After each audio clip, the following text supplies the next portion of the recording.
Yeah, hi, the time now is 5:09 AM on Sunday the 12th of June. I had quite a good sleep. Left my phone out, nearly got stolen, a bit stupid, but the story I want to tell you about is quite an interesting one. It's when I was on a threats to kill charge on my ex-girlfriend. We were taken by bus to Worshipful Magistrates Court.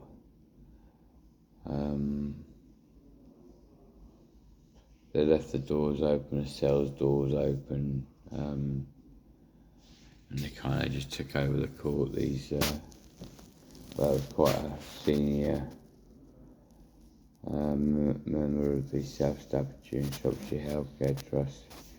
I was on Ashley ward at the time, which is the acute ward. On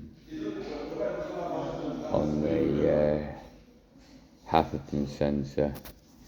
Anyway, we arrived there and they made sure I was okay and looked after me, and I went up before the bench, and they realised that the fact that she told me that she was going to pour boiling hot water over my head, they obviously saw her as she's I don't know. I'd like to find out more about the girl, really, to be honest, because she wasn't well at all. But obviously they threw the case out. There is a few other stories I want to tell you, but I can't remember what they are off the top of my head. But I do feel quite chilled today. I feel a lot calmer. I'm still not sure about that promethazine. I'm not going to take it anymore. It clouds your mind. So, yeah, happy Sunday, people.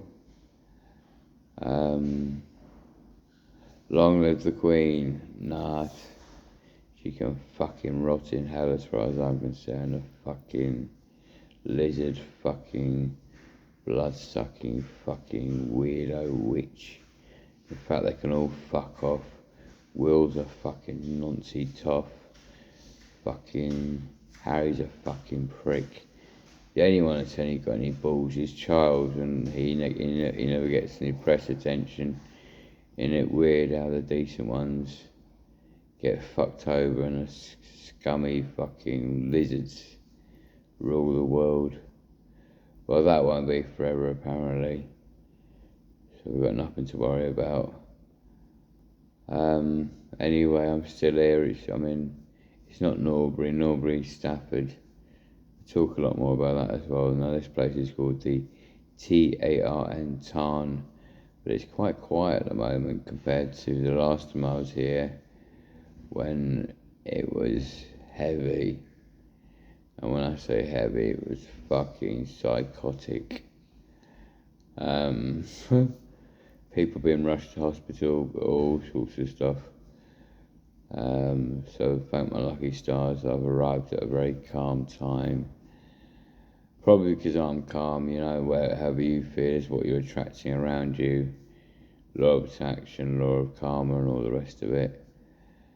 So, yeah, long may the calmness continue.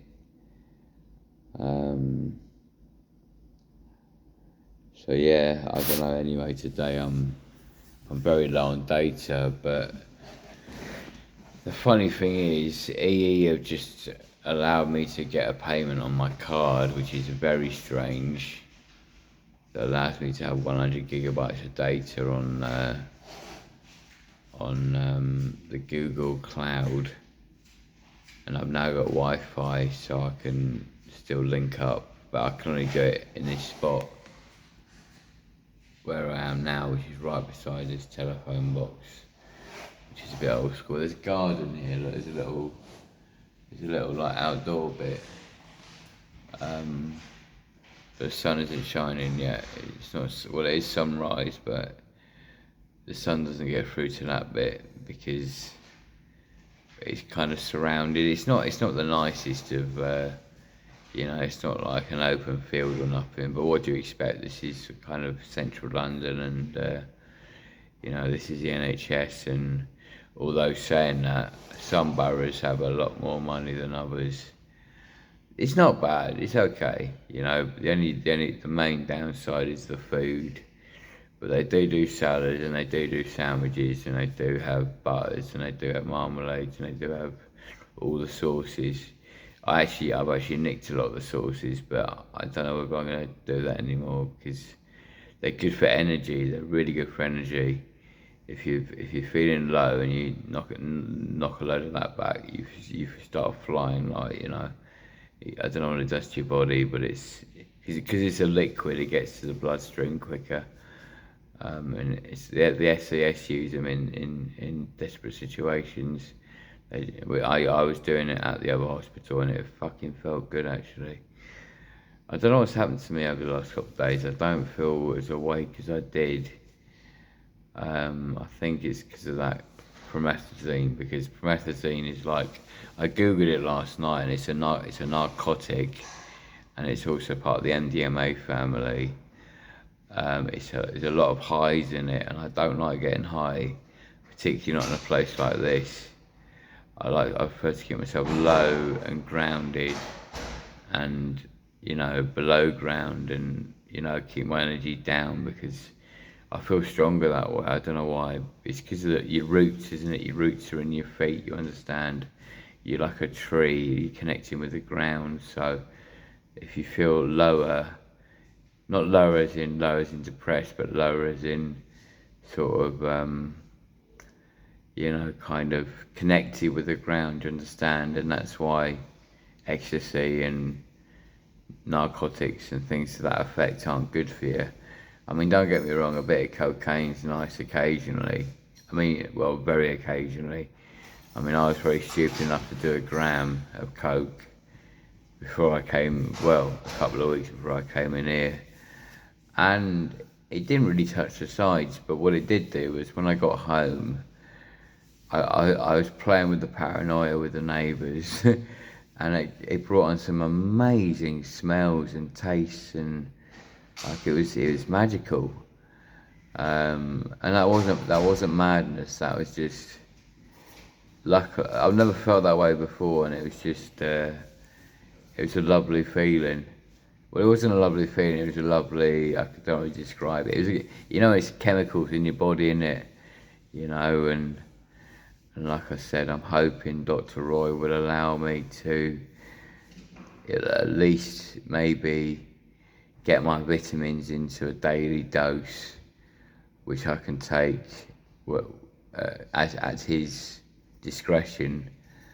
And that's vitamin A, vitamin B, vitamin C, vitamin D, calcium, phosphorus, milk thistle, ashwagandha, and maybe even the bodybuilding supplements as well. But obviously, to take them, you need to be able to work them off, and so I need access to a gym, because there was a gym here, but there's no way I'm using that. It is fucking shit, unless they've done it up, and I doubt very much they have. They used to have this thing every morning where we had to do star jumps and fucking jump through hoops for about 10 minutes every morning.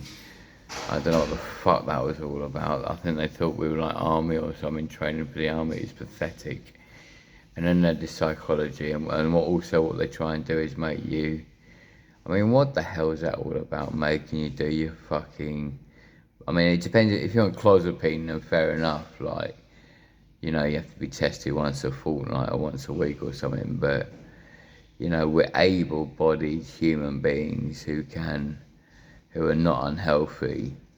You know, fair enough, if we were old man that were about to drop dead, then yeah, obviously, but it's overkill to the extreme, and it's just their setup, but I'm not going to take part in that. I've decided, so, yeah, that's not for me. And neither am I going to eat their disgusting food, because all it does is it sits in your stomach.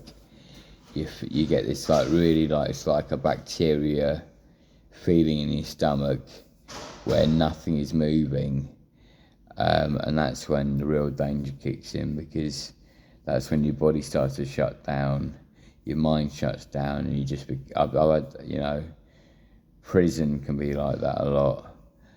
and that's dangerous because well, because you're just a walking fucking, you know, you just cut off from everything, you know. It's just a really nasty sort of. Someone's finding this funny. I don't know why. Well, if I made him laugh, that's all good, isn't it? I'll be the comedian.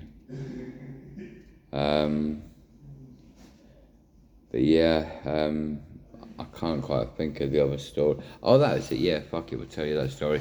Yeah, Kevin Energy, Free Formation. It's called the Hidden Club in Vauxhall. It was my ideal club, but Kevin Energy, he's hung up his earphones, but he hasn't. He's still going in other ways, but he's given up that club. And what it was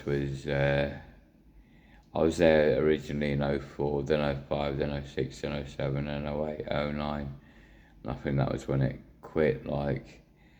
But it was just, I don't know, it's a bit of an airy-fairy fucking sort of world, innit? Like, you know, it's not really reality. I mean, I don't know, it has become a bit more cutting edge and a bit more real these days, but I don't waste my money on it, you know. I'm 40 now. I know I only look about 10, but I am 40.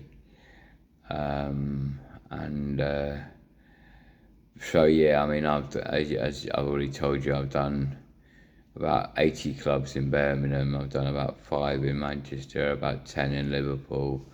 I've done a couple in Leeds. I've done Bradford, about 1,000 in London, St George's, the Mass, the 414, the Pasha, Termills, Soho. I mean, the list is endless. I can't remember every single one. Oh, Bagley's. Bagley's is an interesting story. I got chased by Vice in Bagley's. They thought that I was, they thought the girls in the back were our pimps, like.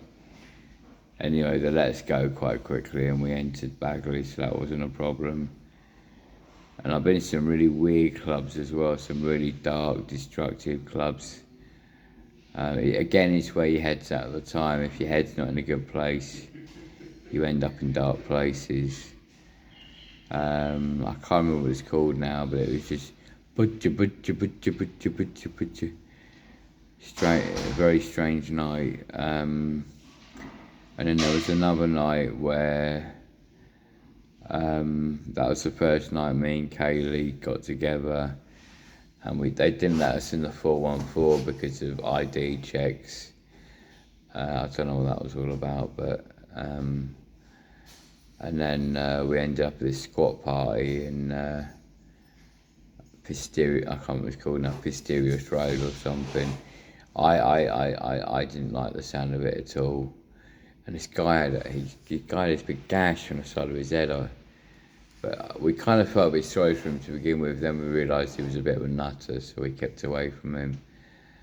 Anyway, it wasn't a bad night. We survived, and we made our way back to what's it called? Not London Charing Cross, the one that St Pancras International. That's it. And then back up the line to Leicester. Anyway, there's more talking I want to do on me and Kaylee. Whoever the fuck she is, I definitely want to explore those years a lot more, but we'll leave that for another time. Nice to speak to you all. Take care. Out for now.